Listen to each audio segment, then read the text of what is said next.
어, 그 영적으로 공격이 참 많이 들어오는 것 같아요. 아침에도 멀쩡하던 컴퓨터가 이제 또 난리를 치고 있습니다. 자, 오늘은 성경을 좀 몇 군데를 찾아야 되는데 열심히 좀 찾을 수 있기를 바라고요.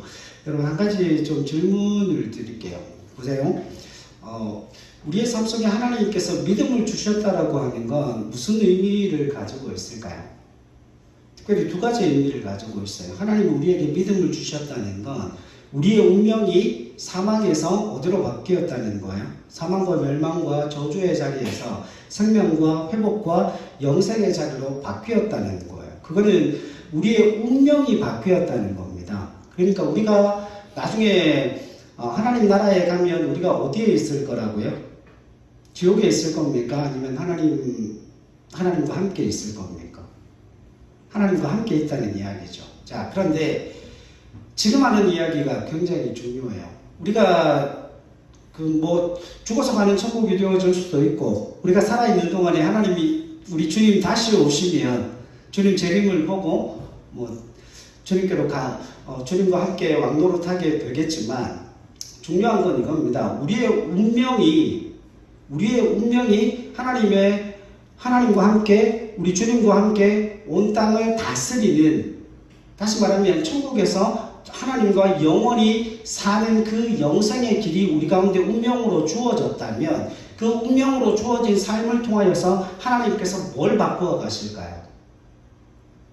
우리의 시간과 공간 안에 있는 현재적인 삶을 바꾸어 가시는 거예요. 그럼 이걸 왜 우리가 이해하지 못하는가 하면, 우리가 가지고 있는 삶의 체계는 거꾸로거든요. 원인이 있어야 뭐가 있어요? 결과가 있는 거잖아요. 그런데 하나님은 우리에게 뭘부터 허락하시죠? 운명으로 결정되어지는, 우리가 예수 그리스도를 믿음으로 영접하는 그 순간에, 하나님께서 우리에게 믿음을 주시는 그 순간에 우리의 운명이 이미 결정이 돼요. 결과가 우리에게 주어져 있고, 그 결과로 말미암는 삶을 우리에게 시간과 공간 안에서 뭐 하신다는 거예요? 만들어 가신다는 거예요. 그러니까 로마서를 두 부분으로 볼 수가 있는데, 1장부터 11장까지는 뭐에 대한 이야기예요? 하나님께서 우리에게 그 믿음이라고 하는 것, 우리에게 그 천국이라고 하는 것, 영생이라고 하는 것을 하나님께서 어떻게 우리 안에 만들어내셔서 그 영생을 우리에게 허락하셔서 우리의 운명을 어디로? 영생으로, 천국으로, 하나님의 나라로 바꾸어 놓으셨는가를 설명하고 있고, 그리고 12장부터 16장까지는 뭐에 대한 기록이에요? 이제 그 운명이 바뀌어진 하나님의 사람들의 구체적인 삶의 현실을 어떻게 하나님이 바꾸어 가시는가에 관한 말씀이 12장부터 16장에 기록되어져 있다는 거예요. 이해하시겠습니까? 이렇게 그 로마서는 두 부분으로 나누어져 있는데, 우리가 지금 앞부분을 살펴보고 있잖아요. 이 앞부분을 살펴보고 있는 과정 가운데 가장 중요한 건 그겁니다. 하나님께서 어떻게 우리 가운데 믿음을 허락하셨고, 그 믿음으로 말미암는 운명이 어떻게 우리에게 주어졌는가. 여기에는 뭐가 없어요? 여기에는 우리의 노력이 없어요. 이건 누가 하시는 일이기 때문에? 하나님이 100% 하나님이 하시는 일이기 때문에. 그러나 우리가 가지고 있는 의문이 있죠. 내가 예수를 믿음에도 불구하고 왜 만족한 삶을 살아낼 수 없는가? 거기에 대한 해답은 12장부터 나와요.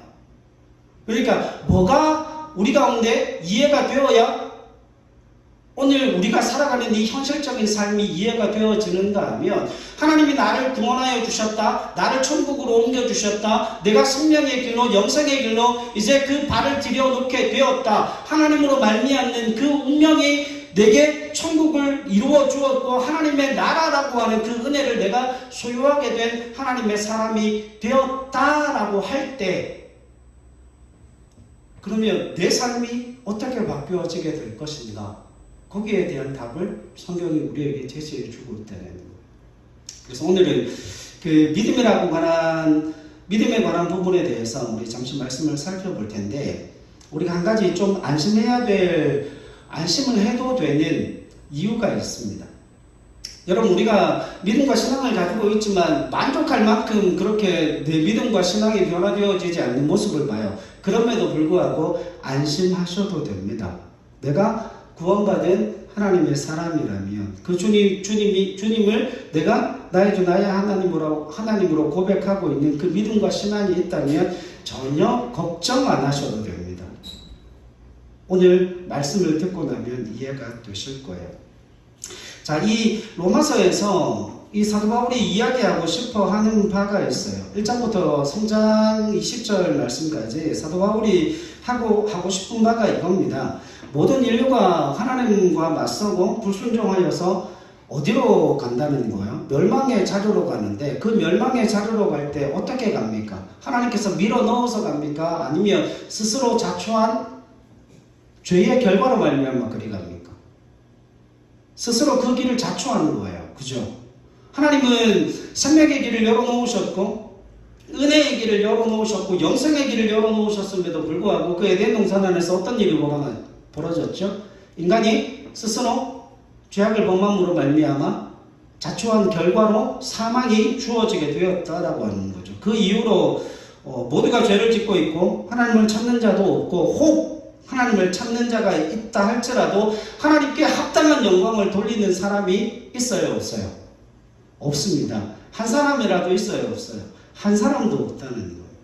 그러니까 율법을 가지고 있는 자는 율법을 알면서도 그것을 지키지 못하고 율법이 없는 자는 뭐 해서요? 그 율법을 모르는 무지한 채로 하나님을 외면하고 산다는 거죠. 그러니까 유대인은 하나님을 아는 특권을 가지고 있었지만 불순종했고 이방인들은 당연히 하나님을 모르는 무지 속에서 멸망의 길을 걷고 있다라고 하는 것이 1장부터 몇 장까지? 3장 20장까지의 결론이었어요. 그래서 그 결론을 3장 20절로 내고 있습니다. 20절 말씀 한번 보세요. 로마서 3장 20절 같이 읽죠. 시작. 그러므로 율법의 행위로 그의 앞에 의롭다 하심을 얻을 육체가 없나니 율법으로는 죄를 깨달음이니라. 아멘. 여러분, 율법으로는 자신을 구원하거나 인간이 당면하고 있는 그 구원에 관한 문제에 있어서 해결할 수 있는 길이 율법 안에 있다 없다? 없다라고 하는 겁니다. 그러니까 율법의 역할은 인간이 뭐 하자는 거예요? 대책이 없는 존재라고 하는 그 사실을 알려주는 것이 전부다라고 하는 결론에 다다르게 되죠. 여러분, 그 법이라고 하는 것이 사람에게 적용되어지게 되면 그 법은 뭐 하는 기능이에요? 정죄하는 기능이잖아요. 근데 그 법이 사람을 고쳐냅니까? 고쳐내지는 않아요.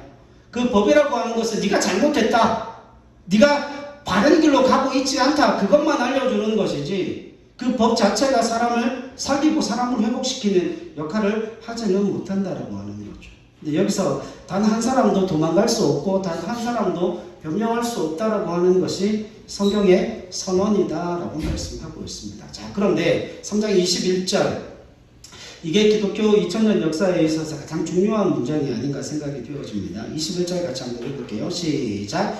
이제는 율법 외에 하나님의 한 의가 나타났으니 율법과 선지자들에게 증거를 받은 것이라. 아멘. 여러분, 이걸 우리말로 읽으니까 이게 잘 이해가 안 돼요. 이게 잘 와닿지가 않아요. 지금 21절에 이제는이라는 이 말씀 앞에 원래는 헬라어 원문에 보면 다른 단어가 나와 있어요. 그러나 이제는, 그러니까 율법이 주어졌음에도 불구하고 그 율법을 행하는 자가 없고 율법을 알고 있는 자들은 율법을 행하지 않고 율법을 모르고 있는 자들은 무지함 속에서 사망과 멸망과 저주로 이르러가는 그 자초한 인생을 살아가는데 거기에서 그 누구도 벗어날 수 없는 그 상황 가운데 그러나 이제는 율법 외에, 다시 말하면 자기 자신을 구제할 수도 없고 구원할 수도 없고 생명을 줄 수도 없고 회복을 줄 수도 없는 그 율법 외에 뭐가 나타나는 거예요? 하나님의 한 의가 나타났다라고 하는 겁니다. 그러면 여러분, 율법이라고 하는 것은 생명을 주지도 못하고 회복시키지도 못하고 다시 살리지도 못하는데 율법 외에 나타난 한 의, 하나님의 한 의는 율법과는 전혀 대조되어지는 것으로 생명을 주고 회복을 주고 영광을 주고 살아갈 힘을 공급한다라고 하는 그 의미를 담고 있습니다. 자, 그런데 그 의가 어떤 의입니까? 그 의가 어떤 의라고 말씀하세요? 22절 같이 읽죠. 시작. 곧 예수 그리스도를 믿음으로 말미암아 모든 믿는 자에게 미치는 하나님의 의인이 차별이 없느니라. 여러분, 하나님 율법 외에 나타난 그 한 의가 누구라는 거예요? 예수 그리스도라고 하는 겁니다. 근데 그 예수 그리스도는 차별이 있어요, 없어요? 차별이 없어요. 그러니까 예수 그리스도 그분만이 유일한 기준이요, 유일한 생명의 잣대가 주어짐을 성경이 말씀하고 있습니다. 자, 그래서 로마서에서 지금이 중요해요. 로마서가 말하는 복음이 무엇인가 하면 우리는 자꾸 이걸 생각해요. 믿음을 가져라, 회개해라, 구원받아라. 여러분, 이건 뭐에 관한 거죠? 이건 뭐에 관한 거예요? 조건에 관한 거예요. 믿음을 가져야 구원받고, 회개해야 구원받고, 그죠? 그 주님을 영접해야 구원받고, 말을 들으면 맞는 것 같은데 로마서에서는 믿음을 그렇게 표현하고 있지 않아요. 여러분, 로마서는 그 믿음을 뭐라고 표현하는가 하면 설득하지 않고 사실을 그냥 이야기합니다. 여러분, 뭐가 사실인가 하면 성경이 정확하게 이야기하는데 사람이 죄 가운데 놓여 있다라고 하는 것, 그걸 무엇으로 증명하죠? 사람이 죄 가운데 놓여 있다. 그러니까 예를 들면 이런 거예요. 아이가 태어났을 때 갓난아이가 이 땅 가운데 응애하고 태어나잖아요. 엄마 뱃속에서 있다가 응애하고 태어났을 때 그 아이가 죄를 져요, 안 져요? 좋은 말 할 때 대답하세요. 죄를 져요, 안 져요? 세상적인 죄를 짓는 게 없잖아요. 그럼에도 불구하고 갓 태어난 아기라도 단 몇 시간 만에 태어난 그 아이라도 죽어요, 안 죽어요? 죽어요. 그러면 그 아이는 어떤 존재라는 거예요? 어떤 존재라는 거예요? 죄악된 존재라고 하는 겁니다. 왜냐하면 성경이 밝혀주기를 죄의 삭시 뭐예요? 사망이기 때문에 그래요. 사람이 죽는다는 건 죄의 결과로 말미암아 죽음이 우리 가운데 들어온 것이기 때문에 그 죄로부터 건진받고 죄로부터 노인받아질 수 있는 그 어떤 사람도 이 땅 가운데는 존재하지 않습니다. 왜요? 모든 사람이 다 뭐하기 때문에요? 죽기 때문에요. 이건 사실이죠. 자, 그런데 성경이 복음을 이야기할 때도 설득하는 게 아니에요. 사실을 이야기하는 거예요. 그 죄의 삭시 사망이듯, 그죠? 예수 그리스도로 말미암는 하나님의 한 의가 나타나 예수 그리스도로 말미암는 그 구원이 뭐라는 거예요? 설득되어져서 내게 온 게 아니라 그게 사실이라고요. 여러분, 설득과 사실은 전혀 다른 문제예요. 제가 그걸 좀 증명을 하려고 그럽니다.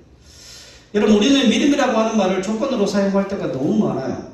그래서 예수를 믿어야 한다, 영접해야 한다, 회개해야 한다는 조건으로 사용할 때가 얼마나 많은지 모릅니다. 그런데 로마서는 이 믿음을 그런 조건으로 사용할 수가 없어요. 믿음이 그 조건으로 사용되면 큰일 납니다. 왜냐하면 그 누구도 구원받을 수 없어요. 그거 왠 줄 아십니까? 그걸 증명해보면 이거예요.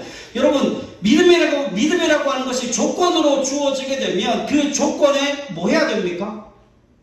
합당해야죠. 합당해야 그 조건에 합당한 무언가를, 결과들을 뭐 할 수 있어요? 받을 수 있는 거예요. 그런데 유대인들에게 뭐가 주어져요? 유대인들에 뭐가 주어집니까? 율법이 주어지잖아요. 율법이 주어져 있는 자들은 뭐 하지 않아요? 율법에 순종하지 않고 그 율법을 모르는 자들은 무지함으로 말미암아 어디에 이르러가요? 멸망에 이르러가요. 만약 그것이 조건이 되어지면 그 누구도 그 조건을 완성할 수가 없고 그 조건에 이르러 답을 찾을 수 있는 사람이 없다라고 성경은 말씀합니다. 그래서 모든 사람이 다 죄를 범하였으되 그 죄악 가운데 벗어날 수 있는 사람이 없다라고 하는 것이죠. 자, 그래서 로마서가 말하는 믿음은 이거예요. 여기서 우리가 이해가 안 되는 거예요. 왜 우리가 가지고 있는 삶의 체계와는 전혀 다른 체계를 성경이 말씀하니까. 특별히 여러분, 이 복음 자체가 로마에 있는 그 사람들에게 얼마나 충격적이었는 줄 알고 계십니까? 로마에 있는 사람들은 힘의 논리가 지배하는 세상에 사는 사람들이에요. 이 사람들이 가장 수치스럽게 생각하는 게 이겁니다. 누군가가 나를 때렸어요. 누군가가 나를 때렸는데 그 때린 사람을 향하여 보복하지 않고 3배, 4배, 5배로 보복하지 않는 그 행위는 그 당시에 모든 사람들이 가장 수치스럽게 생각하고 불명예스럽게 생각했던 일이에요. 그래서 해를 입으면 자연스럽게 뭐 하는 게 정입니까? 보복하는 게 정이에요. 근데 예수님께서 산상수훈에서 뭐라고 말씀하세요? 오른뺨을 때리면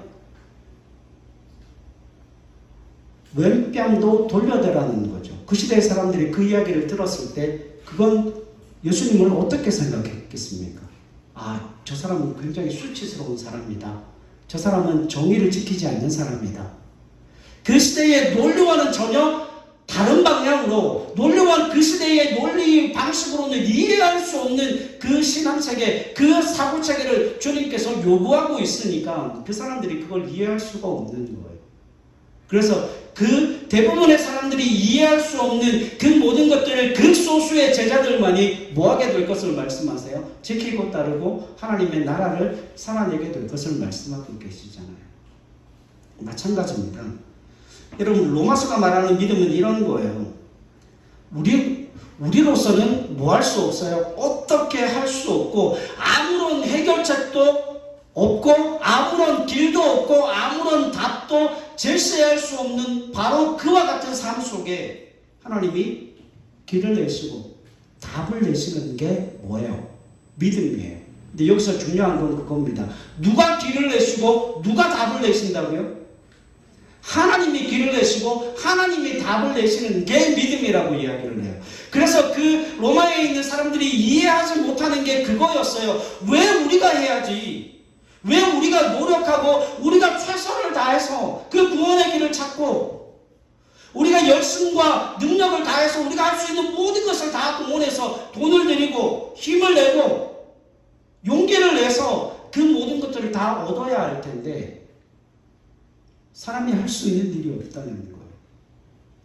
율법을 가진 자는 율법을 가져서 망하고 율법이 없는 자는 율법이 없어 무죄함으로 망하는 그런 세상 속에서 율법이 가르쳐주는 한 가지, 내게는 답이 없습니다 라고 하는 그 항복 속에 누가 답을 내시고 길을 내신다는 거예요. 하나님이 답을 내시고 길을 내신다는 게 그 로마서가 말씀하고 싶어하는 믿음이다라고 하는 거죠. 여러분, 죽음과 사망과 멸망의 자리에서 뭘 만들어내시고 승리를 만들어내시는 하나님의 능력, 하나님의 의, 그게 뭐라고 이야기를 하는 거예요? 믿음이라고 이야기를 하는 거예요. 그러니까 여러분, 우리가 그 믿음에 대해서 얼마나 오해하는지 몰라요. 믿음이라고 하는 것, 내가 뭔가를 열심히 하는 것, 내가 뭔가에 대해서 최선을 가지고 있는 것, 그걸 믿음이라고 하지 않습니다.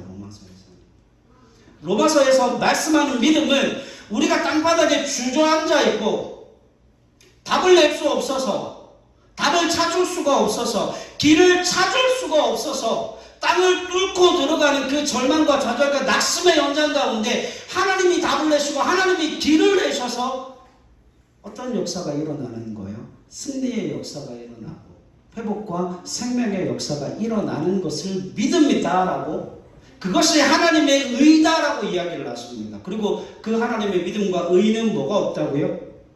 차별이 없다고요. 그래서 성경은 하나님이 어떤 분이라 말씀하십니까? 공평하신 하나님이라 말씀하시는 거예요. 여러분, 송명의 시인이 나라는 그 찬양을 만드셨죠. 여러분, 그분 한번 보신 적 있습니까? 그분 보신 적 있으세요? 여러분, 그분은 공평하신 하나님이 그렇게 시를 쓰시면 안 되는 분이에요. 혼자서 밥을 먹을 수도 없고요. 혼자서 뭔가를 할 수가 있는 게 없어요. 온몸 사지가 비틀려서 누군가의 도움을 받지 않고서는 살아갈 수 없는 분이십니다. 그런데 그런 분이 시를 쓰는데 공평하신 하나님, 다른 사람이 깨닫지 못하고 다른 사람이 알지 못하는 걸 나로 하여금 깨닫게 하여 주셔서 그게 믿음을 주셨다는 거예요. 그 믿음이 어떤 믿음이에요? 나는 답이 없고 나는 길을 찾을 수 없는 바로 그곳에서 하나님이 답을 내시고 하나님이 길을 내시는데 내가 어떻게 할 수 없는 몸에 뒤틀려 있는 그 상황 속에서도 나는 길이 없고 답이 없지만 하나님이 답을 내시고 길을 내시는 분, 또 멀쩡하게 이 세상을 열심히 최선을 다해서 살아가는 그 사람이라 할지라도 그 사람의 인생 위에 길이 없고 답이 없어요. 그 구원의 문제를 자기가 해결할 수 있는 방법이 없으니까. 근데 그 사람에게도 길을 내시고 답을 찾게 하시는 분이 하나님이시라면 그 하나님은 누구에게나 공평하신 분이시고 뭐가 없으신 분이라고요? 차별이 없으신 분이라 말씀하고 있습니다. 그래서 여러분, 율법은 우리가 수긍하기가 쉬워요. 그래서 예수 믿는 하나님의 사람들, 그래서 교회에서 그 율법적인 사람들이 그렇게 많은 거예요. 왜냐하면 율법은 행동에 걸맞는 뭐가 주어지기 때문에요? 대가가 주어지잖아요. 여러분, 믿음과 신앙 안에서 열심을 내며 누구나 다 칭찬을 합니다. 근데 그건 교회 아닙니다. 여러분, 그걸 교회라고 이야기를 하시면 안 돼요. 교회는 어떤 곳입니까? 열심을 내지 못하고 최선을 내지 못하고 무엇인가에 대해서 그 안에서 무엇인가를 함께 이루어가지 못하는 사람들을 참아주고 견뎌주고 용서하고 안아낼 수 있는 게 뭐예요? 교회입니다. 왜 그럴까요? 성경은 그걸 믿음이라고 이야기를 하니까. 여러분, 답이 없는 사람들에게 가서 야 죽어라! 때리면 죽어요. 그럼 답이 없는 사람들은 뭐 해야 됩니까? 답이 없는 사람들은 뭐 해야 돼요? 답이 없어서 힘들어하는 거죠. 근데 여러분, 열심을 내는 사람들은 답을 가진 사람들이에요. 그 사람들도 답 없는 사람들이에요. 답은 내게 있는 게 아니라 그 답은 누구에게 있기 때문에? 하나님께 있기 때문에. 자, 그래서 여러분, 율법으로는 할 수 있는 것이 없고 율법으로는 할 수 없는 것을 누가 개입해서 만드시는 거예요? 하나님이 개입해서 만들어내시는 것, 그것을 믿음이라 하나님의 의라 이야기를 하고 있는 거예요. 그래서 로마서에서 믿음이라고 하는 이 말은 이것 때문에 나타나고 있어요. 하나님께서 우리에게 행하신 일을 강조하기 위해 뭐가 나타나고 있어요? 믿음이라 하나님의 의라 이야기하고 있는 겁니다. 우리의 열심, 우리의 최선, 우리의 노력, 그걸 이야기하고 있는 게 아니에요. 왜냐하면 그것으로는 뭘 만들어낼 수 없는데, 구원을 만들어낼 수 없어요. 생명을 만들어낼 수 없어요. 회복을 만들어낼 수 없어요. 그 구원과 생명과 회복은 하나님이 이루어 놓으신 그 일을 통해서 우리가 그걸 누리는 삶으로서 우리에게 주어지는 은혜라고 하는 겁니다. 자, 여기에는 한 가지 문제가 있어요. 여러분 보세요. 하나님이 베풀어 놓으신 그 구원, 하나님이 우리에게 행하신 일들 있죠. 하나님이 행하신 일들을 믿음이라고 하는데 그 믿음을 더 풍성하게, 더 깊게, 더 넓게, 더 높게 누리는 건 전혀 다른 문제예요. 그건 어디서부터 시작되는 이야기예요? 로마서 12장부터 시작되어지는 이야기예요. 여러분, 모든 사람들이 하나님의 은혜를 받고 하나님의 구원을 받았다고 할지라도 그 구원의 깊이와 넓이와 높이를 모든 사람들이 다 동일하게 깨닫는 건 아니에요. 개인적인 차이는 천차만별입니다. 그래서 기도할 수 있는 사람이 있는 반면에 기도할 수 없는 사람이 있고, 누릴 수 있는 사람이 있는 반면에 그걸 누릴 수 없는 사람이 있어요. 그래서 나중에 12장부터 시작되어지는 그 말씀을 통해서 함께 이야기를 나누게 될 겁니다. 근데 로마서에서 하는 그 믿음은 뭐에 관한 문제가 아니라고요? 조건에 관한 문제가 아닙니다. 하나님이 우리에게 베푸시고 행하신 일에 대한 믿음을 이야기하고 있는 겁니다. 자, 하나님이 홀로 행하신 일을 말씀하시기 위해서 믿음이라고 하는 단어를 사용하고 있죠. 이 말씀 한 구절 찾아볼까요? 디모데후서로 한번 가보겠습니다. 디모데후서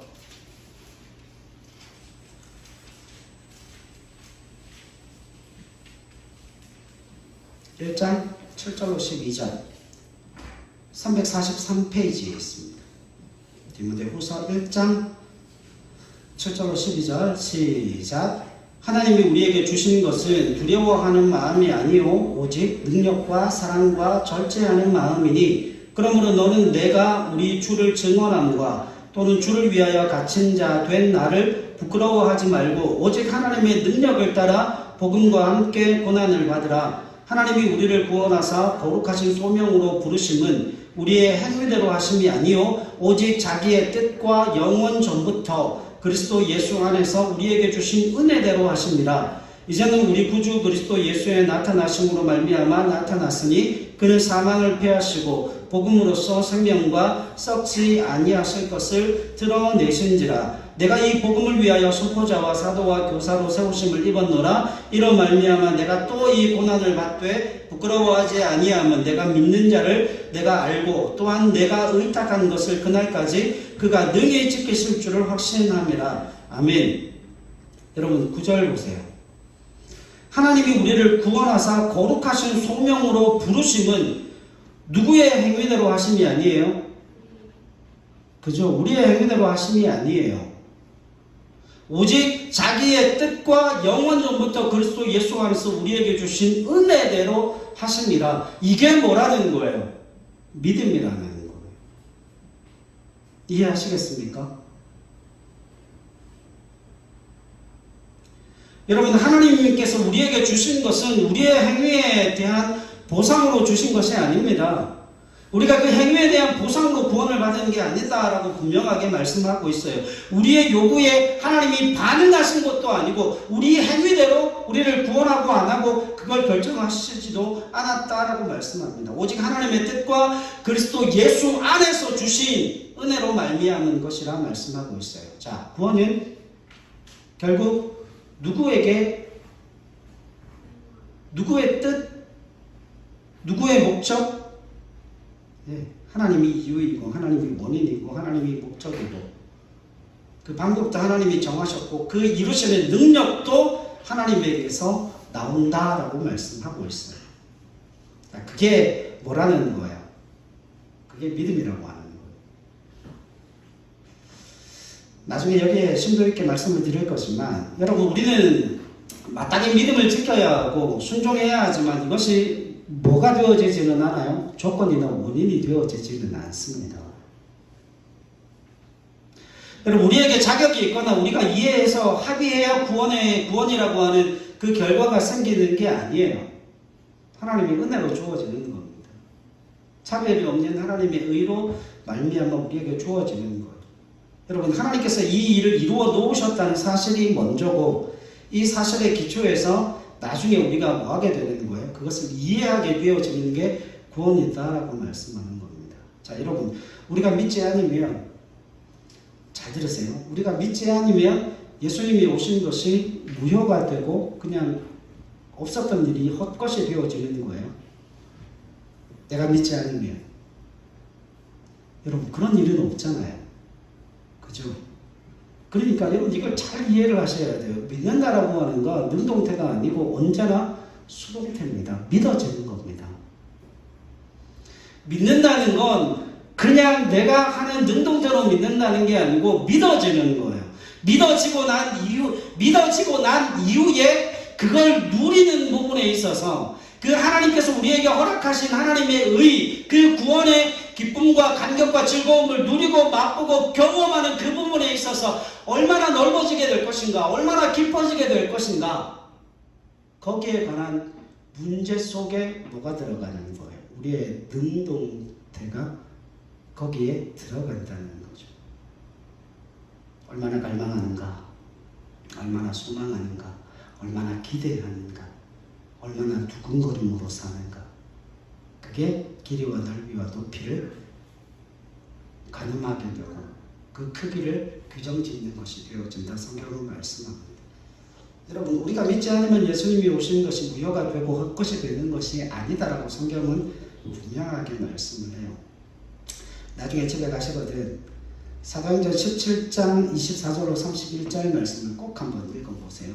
바울이 아테네에서 이야기한 복음을 전한 내용인데, 여러분 이렇게 이야기를 합니다. 사도 바울이 이야기하는 게 그거예요. 하나님이 사람이 세워놓은 그 집에 거하겠느냐. 여러분, 우리는 열심히 하나님의 전을 짓고 열심히 하나님의 성전을 지어 드리겠다. 다윗이 그 이야기를 했잖아요. 근데 여러분, 다윗이 하나님의 전을 짓겠다라고 이야기했을 때 하나님이 오케이 하십니까? 하나님 노 하십니다. 야, 네가 뭔데 내 집을 짓냐? 내가 네 왕조를 세워주겠다라고 이야기를 하죠. 여러분, 온 우주 만물을 창조하신 그 하나님, 온 우주 만물을 경영하시는 그 하나님이 사람의 도움을 받으시겠습니까? 그 이야기를 하고 있는 거예요. 오히려 사람이 하나님이 주신 그 은혜로 말미암아 숨을 쉬고 움직이고 일을 하고 살아가는 그 모든 것들을 하나님이 공급해 주신다라고 하는 그 이야기를 하고 있는 겁니다. 그리고 그 사람들에게 이 이야기를 합니다. 우리의 모든 존재와 시간을 다스리시고 주신 분이 하나님이시고, 이 땅의 삶이 뭐가 아니라고요? 끝이 아니라고요. 뭐가 있다고요? 다음 세상이 있다고요. 천국과 지옥이 있다고요. 그래서 여러분, 사도행전 17장 32절에 그 천국과 지옥을 이야기하면서 우리가 오늘이라고 하는 이 시간을 사는 게 무엇 때문이라고 이야기하는 줄 아십니까? 내일이 우리에게 있기 때문에 우리가 오늘이라고 하는 이 시간을 산다는 거예요. 여러분 생각해 보세요. 오늘이라고 하는 오늘이 이 세상의 마지막이라면, 오늘이 이 세상의 마지막 날이라면 저러고 실습하겠니? 오늘이 마지막이야. 내일이 없어. 실습이 무슨 의미가 있어? 학교 가겠어? 학교 가서 노래하고 연습하겠니? 여러분, 내일이라고 하는 그 시간은 언제가 있기 때문에 의미가 있는 거예요. 오늘이라는 이 시간이 있기 때문에 그래요. 오늘이라고 하는 이 시간은 언제가 있기 때문에요? 내일이라는 그 시간이 있기 때문에 오늘을 뭐 하는 거예요? 오늘을 믿음으로 가치 있게, 오늘을 훌륭하게 살아내려고 하는 거잖아요. 여러분 생각해 보십시오. 오늘이 이 세상의 마지막 날이라면 세상에 착하게 살 사람이 누가 있습니까? 자기만을 위해서 살죠. 세상이 개판되어지지 않겠습니까? 그 시간과 공간을 주장하시는 분이 하나님이시라 말씀하고 있습니다. 그러니까 여러분 잘 들으세요. 내가 오늘이라고 하는 이 시간과 공간을 살아간다는 것은, 예수 믿지 않는 사람들은 잘 모르겠지만 예수 믿는 하나님의 사람들에게 있어 이 오늘이라고 하는 시간은 이미 시작된 하나님의 나라를 이야기하는 거예요. 이게 얼마나 큰 간격인 줄 아십니까?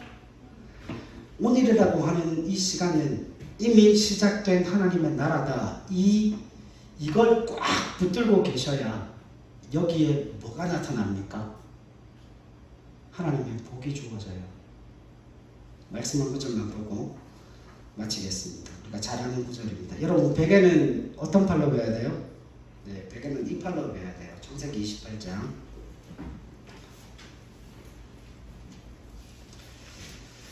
자, 베개는 이 팔로 베야 됩니다. 28장 10절로 15절.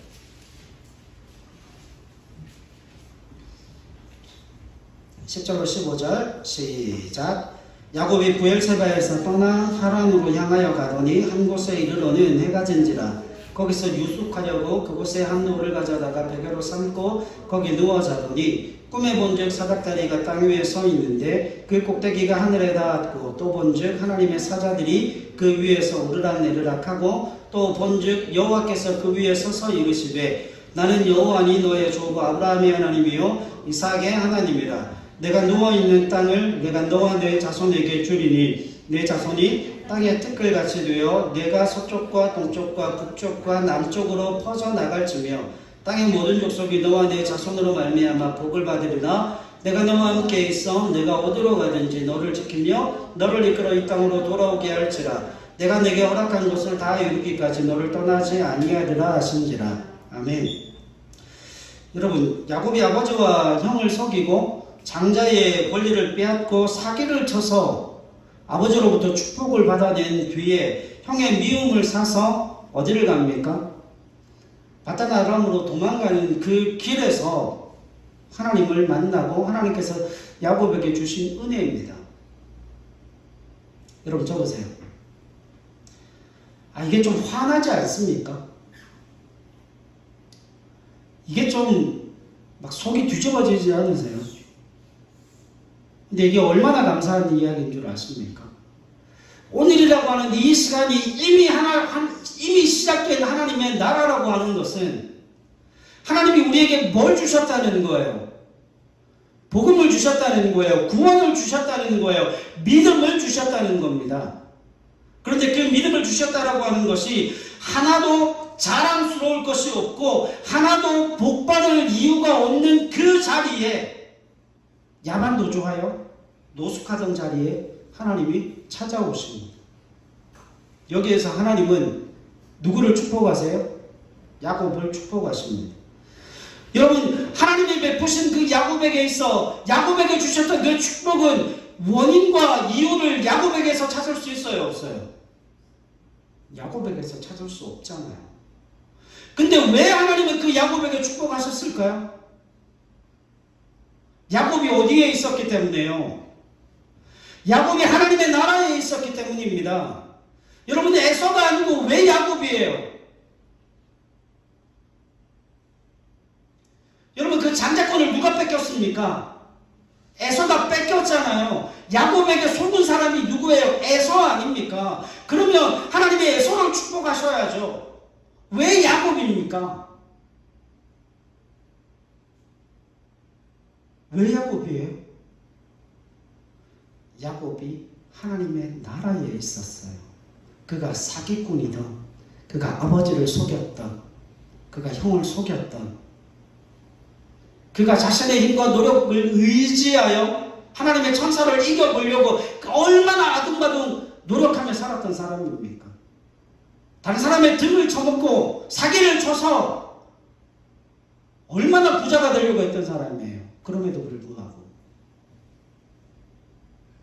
하나님은 야곱에게 너는 아브라함의 후손이니 약속된 복을 결코 피해갈 수 없을 것이라고 하는 선언을 통하여서 그에게 약속을 부어주십니다. 성경을 읽으면서 참 감사했던 게 그거예요. 그가 연약하고 부족하고 나약했지만 그는 어디에 있었던 사람이에요? 하나님의 나라에 있었던 사람이에요. 여러분, 그래서 우리는 소망을 가질 수 있는 거예요. 아브라함의 후손이 되고 우리는 아브라함의 영적인 후손이 되어서 그 아브라함에게 주셨던 그 약속의 복을 이제는 피해갈 방법이 없다는 거예요. 왜요? 하나님이 하나님의 나라를 다스리는 분이시기 때문에.